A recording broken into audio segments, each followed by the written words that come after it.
బైబిల్లో చదివితే 1 సమూయేలు గ్రంథము 22వ అధ్యాయము 2వ వచనంలో, మరియు ఇబ్బందులు గల వారందరూ, అప్పులు చేసుకున్న వారందరూ, అసమాధానముగా ఉండే వారందరూ అతని వద్దకు వచ్చారు. యేసయ్య దగ్గరికి ప్రపంచం అంతా ఈ రోజు యేసు ప్రభు దగ్గరికి వస్తున్నారని ఎవరునంటే ఇబ్బందులు పడుతున్న వాళ్ళని. అసమాధానం, డబ్బు ఉంటుంది, డబ్బు ఉంది కానీ ఆ డబ్బున్న ఆ వ్యక్తికి నెమ్మది లేదు, శాంతి లేదు, సమాధానం లేక ఊరేసుకుని చచ్చిపోయినటువంటి వ్యక్తులు ఎంతో మంది తెల్లవారితే పేపర్లో టీవీలో చూస్తుంటాం. మొన్న ఒకసారి ఫ్లైట్ విమానం కూలిపోయింది. ఆ విమానంలో తాతయ్య ఉన్నారు, అమ్మమ్మ ఉంది, తండ్రి ఉన్నాడు, తల్లి ఉంది, కొడుకు ఉన్నాడు, కోడలు ఉంది, మనవలు అందరూ ఆ ఫ్లైట్ లో ఉన్నారు. కొన్ని కోట్లకి అధిపతులు.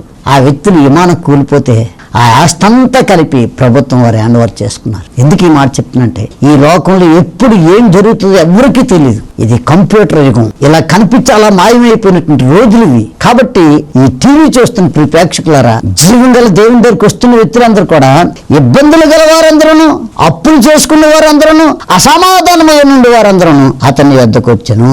యేసయ్య దగ్గరికి వచ్చింది ఎందుకు వస్తున్నారంటే, అప్పుల్లో ఉన్నవారు, అసమాధానంతో, ఆరోగ్యం, డబ్బు అవుతుంది.